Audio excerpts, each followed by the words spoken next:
কমলিনী, তুমি যদি সোজা আঙ্গুলে আমার নামে বাড়িটা না লিখে দাও, আমি কিন্তু আঙুল বেঁকাতে বাধ্য হব। এমনটাই বলছে চন্দ্র কমলিনীকে। বিস্তারিত জানতে ছোট্ট একটি লাইক দিয়ে চ্যানেলটি সাবস্ক্রাইব করে দেখার অনুরোধ থাকবে। এই পর্বে শুরুতেই দেখা যাবে কমলিনী জন্মদিনের অনুষ্ঠানে কিছুতেই যেতে রাজি হচ্ছিল না। সেই সময় পিসিমণি অনেক রিকোয়েস্ট করে, পিসিমণির কথা শুনে যেতে বাধ্য হয়।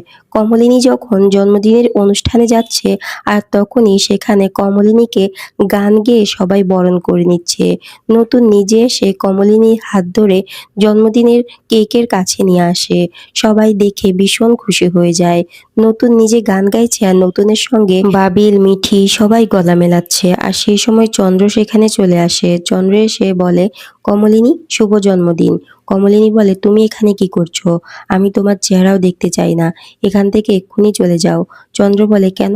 আমি তোমার স্বামী, আইনত এখনো আমি তোমার স্বামী আছি, তাই এখানে তো আমি আসতেই পারি, তাই না?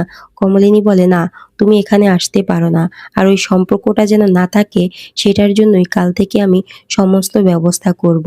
আর তখনই চন্দ্র বলে, তোমার আর নতুনের এই সম্পর্কটার কথা যদি তুমি আগে থেকে আমাকে বলে দিতে, তবে আমি আর এখানে আসতাম না, এত কথাও হতো না।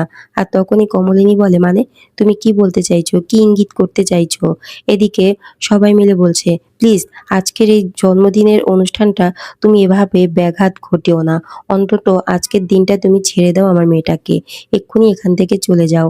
চন্দ্র বলে, আমি তো কমলিনীর সঙ্গে কথা বলছি, আপনাদের সঙ্গে তো কথা বলছি না।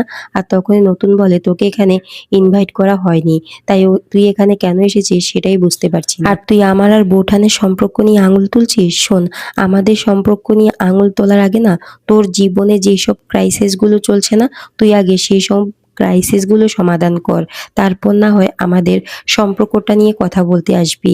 আমাদের সম্পর্কটা বন্ধুত্বের সম্পর্ক, পবিত্র সম্পর্ক, যেখানে তোর কোনো স্থান নেই। এদিকে মিঠি বলে, কি ব্যাপার, আপনি এখন এখান থেকে কেন যাচ্ছেন না? আর আপনার না লজ্জা শরম কিচ্ছু নেই, তাই না, বলেন আঙ্কেল? আর তখনই চন্দ্র বলে, আমি না তোমার সঙ্গে কথা বলতে চাই না। কেননা তুমি এখনো এই বাড়ির সদস্য হয়ে ওঠোনি। তোমার বাবিলের সঙ্গে বিয়ে হবে কি হবে না তার তো কোনো ঠিক নেই, তাই তোমার কোনো কথার উত্তর দেওয়ার প্রয়োজন আমি মনে করছি না। আর তখনই বাবিল বলে, প্লিজ বাবা, প্লিজ এখান থেকে চলে যাও। আর তোমাকে বাবা বলতেও না আমার ঘৃণা হচ্ছে, ঘৃণা। তুমি এখান থেকে যাও, না হলে কিন্তু তোমাকে বের করে দিতে আমরা বাধ্য হব। চন্দ্র বলে, কেন রে, কেন যাব? এটা তো আমার বাড়ি, আমি এখান থেকে কোথায় যাব বলতো? আমি তো তোদের কাছেই ফিরে এসেছি, একটা নরক যন্ত্রণা ভোগ করে তোদের কাছে ফিরে এসেছি, আর তোরা আমাকে বের করে দিতে চাইছিস? ঋষিমণি বলে, দাদা ভাই, আমরা কেউ বোকা নই, বুঝতে পেরেছিস? তুই কি করেছিস না করেছিস সেটা আমরা খুব ভালো করেই জানি। চন্দ্র বলে, তোর জীবনেতে সেরকম কিছু ঘটেনি রে বোন, সেই জন্য তুই জানিস না। আমার জীবনে যে কত কিছু ঘটে গেছে, কতটা কষ্ট যন্ত্রণা আমাকে ভোগ করে এখানে আসতে হয়েছে, সেটা তুই আর কি বুঝবি? সেটা আমার থেকেও ভালো কেউ বুঝবে না। আর তখনই কমলিনীর ভাই বলে, শোনো, তোমার ওইসব কথা না নাটক সিরিয়ালেই মানায়। তুমি প্লিজ এখান থেকে চলে যাও, এখানে দাঁড়িয়ে দাঁড়িয়ে এই মিথ্যে নাটকগুলো করো না, প্লিজ তুমি এখান থেকে চলে যাও, আমরা তোমাকে দেখতে চাই না। আর সেই সময় মোয়ের মা বলে, কেন চন্দ্রদা এখান থেকে কেন যাবে? দেখো, তোমরা কিন্তু ভুল করছো, চন্দ্রদা কিন্তু আমাদের বুড়ির স্বামী, তাই চন্দ্রদারও এখানে থাকার অধিকার আছে। হ্যাঁ জানি, চন্দ্রদার জীবনে কিছু ভুল ভ্রান্তি হয়েছে, সবার থেকেও চন্দ্রদার ভুল ভ্রান্তিগুলো বেশি, কিন্তু চন্দ্রদা তো সেই বুড়ির কাছেই ফিরে এসেছে, তাই না? অন্য কোথাও তো যায়নি। আর তখনই কমলিনী বলে, আচ্ছা আজকে যদি দাদা তোমার সঙ্গে ঠিক এরকম ঘটনাগুলো করতো, তখন কি তুমি এই কথাগুলো বলতে পারতে, বলো? আর তখনই মোয়ের মা বলে, শোনো বুড়ি, আমরা না এত কিছু শুনতে চাই না, যেটা সত্যি আমি সেটাই বলেছি। আর তখনই মিঠি বলে, মা তুমি বাহিরের মানুষের কথা কান দিচ্ছ কেন বলো তো? বাহিরের লোকেরা অনেকে অনেক কথা বলবে, সেই সব তুমি একদম কানে নিবে না। মোয়ের মা বলে, মিঠি তুই কিন্তু বড্ড বেশি কথা বলছিস, ছোট মুখে বড় বড় কথা বলছিস। মিঠি বলে, কেন বলবো না? কেউ দাঁড়িয়ে দাঁড়িয়ে আমার মাকে অপমান করবে, আর সেটা আমি দাঁড়িয়ে দাঁড়িয়ে সহ্য করব, সেরকম মেয়ে আমি নই, বুঝতে পেরেছো তো? আর তখনই মোয়ের মা বলে, কিন্তু তোরা যেটা করছিস না, সেটা একদম ঠিক করছিস না। আরে আমাদের স্বামীরও তো বন্ধু বান্ধব আছে, কই তারা তো আমাদের সংসার দেখাশোনা করছে না, আমাদের নামে বাড়ি লিখে দিচ্ছে না, আমাদের সন্তানাদি মানুষ করছে না, তাহলে তোর মাকে কেন করছে বলতো? বুড়ি, তোমাকে কেন করছে বলতে পারো? তোমার নামে বাড়ি কেন লিখে দিচ্ছে বলতে পারো? আজকে তোমার তুমি তোমার স্বামীকে ছেড়ে নতুন দাকে নিয়ে এনজয় করছো, সেটা কি তুমি ঠিক করছো?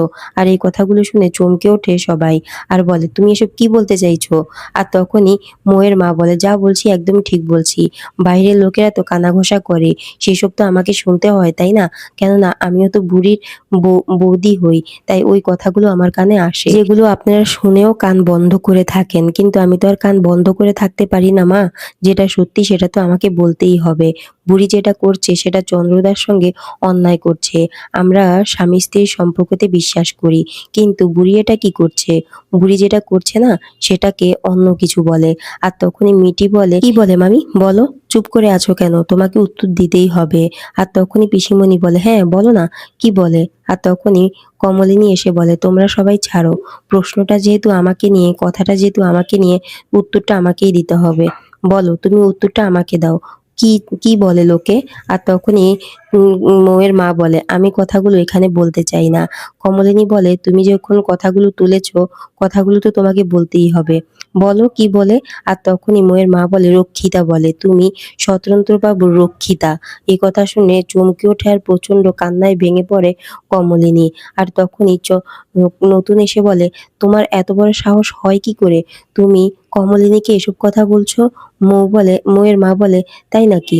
তো এতদিনে বৌঠান থেকে কমলিনীতে চলে এলে, আরো যে কত নিচে নামবে। আর তখনই নতুন বলে, সাবধান বৌদি, মুখ সামলে কথা বলবে। আমি কিন্তু তোমাকে ছেড়ে কথা বলবো না। আমার বৌঠানকে যে আঘাত করবে, তাকে কিন্তু আমি দুঘা হলেও দেওয়ার ক্ষমতা রাখি।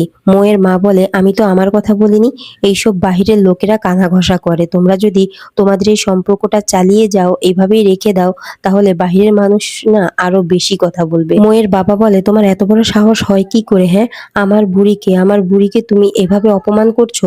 তোমাকে আমি এখানে আসতে বারণ করেছি, তারপরেও তুমি কেন এখানে এসেছো? ময়ের মা বলে, কেন? আমি কি তোমাদের পরিবারে কেউ নই? পুরো পরিবারকে যখন ইনভাইট করা হয়েছে, তখন তো আমিও তোমার পরিবারের মেম্বার। কমলিনীর বাবা বলে, তুমি আমাদের পরিবারের মেম্বার, সেটা ভাবতেও না, মেনে নিতেও না আমার ঘৃণা করছে, ঘৃণা। তুমি আমার ছেলের বউ, সেটা ভাবতেও আমার ঘৃণা করছে যে আমার মেয়েকে এভাবে অপমান করে। এদিকে নতুন কমলিনীকে বলে, বৌঠান তুমি এভাবে কাঁদছো কেন? দেখো, তোমার ওই চোখের জল প্রতিটা ফোঁটার হিসেব কিন্তু আমি নেব। আর একজনকেও আমি তোমার সম্বন্ধে বাজে মন্তব্য করার অধিকার দিব না। আর একজনকেও তোমার সম্বন্ধে বাজে কথা বলার অধিকার দিব না। আর সেই সময় চন্দ্র বলে, তাহলে তুই ঠিক করেছিস আমাদের সম্পর্কটা তুই ঠিক করবি না, তাই তো নতুন? তুই চাইলেই কিন্তু আমাদের সম্পর্কটা ঠিক করে দিতে পারতি। নতুন বলে, কোন সম্পর্কের কথা বলছিস? যেই সম্পর্ক কখনো ঠিক হবার মতোই নয়। আর প্রথম কথা হচ্ছে, তুই সম্পর্ক ঠিক হওয়ার জন্য এই সমস্তটা করিসনি। যেই সম্পর্কটা ঠিক হবারই নয়, সেটা কি করে ঠিক করব? আর তাছাড়া বৌঠানের যোগ্য না তুই নোস। সেই জন্য আমিও চাই না যে বৌঠানের সঙ্গে তোর সম্পর্কটা ঠিক হোক। হ্যাঁ, আগে চাইতাম তোর আর বৌঠানের সম্পর্কটা ঠিক হয়ে যাক, কিন্তু এখন আমি চাই না। কেননা এখন আমি তোকে খুব ভালো করেই চিনতে পেরেছি, তাই এখন আমি চাই না যে তোর সঙ্গে বৌঠানের সম্পর্কটা ঠিক হয়ে যাক। আর তখনই মিটিল বলে ওঠে, আচ্ছা, আপনি যে একজন সন্ত্রাসী, সেটা কি আপনি জানেন? আর এই কথা শুনে তো প্রচন্ড রেগে যায় চন্দ্র। চন্দ্র তখন চিৎকার করে বলে ওঠে, শাট আপ! যা দেখে তো সবাই অবাক চোখে চন্দ্রের দিকে তাকিয়ে থাকে। চন্দ্র তো চোখ বড় বড় করে রাগান্বিত চোখে মিটিলের দিকে তাকিয়ে চিৎকার করে ওঠে। এদিকে চন্দ্রর এমন রূপ দেখে তো সবাই অবাক দৃষ্টিতে চন্দ্রের দিকে তাকায়। এরপর চন্দ্র ঘরে চলে যায়, কমলিনীও ঘরে চলে আসে। এদিকে চন্দ্র মাকে ভুলভাল বুঝিয়ে বলে বিপদে আছে। আর তখনই চন্দ্র আর চন্দ্রর মা দুজনই কমলিনীর কাছে আসে। ঠাম্মি কমলিনীকে বলে, আমার ছেলে এত বড় একটা বিপদে আছে, তুমি তার বন্ধুর দেওয়া বাড়িতে এভাবে আরাম করে থাকবে? সেটা তো হতে পারে না। তুমি এই বাড়িটার একতলা আমার ছেলের নামে লিখে দাও। কমলিনী বলে, না, আমি কিছুতেই এটা করব না। আর তখনই চন্দ্র বলে, তুমি বাড়িটা আমার নামে লিখে দিবে কিনা সেটা বলো। যদি সোজা আঙ্গুলে ঘি না ওঠে, আঙ্গুল কিন্তু বেঁকাতেও আমি জানি। যা শুনে তো অবাক হয়ে যায় কমলিনী। পিসিমণি বলে, যাই হয়ে যাক না কেন বৌদি, তুমি কিছুতেই দাদা ভাইয়ের নামে বা কারো নামে এই বাড়ি লিখে দিবে না। এই বাড়ি তোমার, নতুনদা তোমাকে দিয়েছে। আর তখনই চন্দ্র বলে, এই বাড়ি কিভাবে আমার নামে করে নিতে হয় সেটাও আমার খুব ভালো করেই জানা আছে।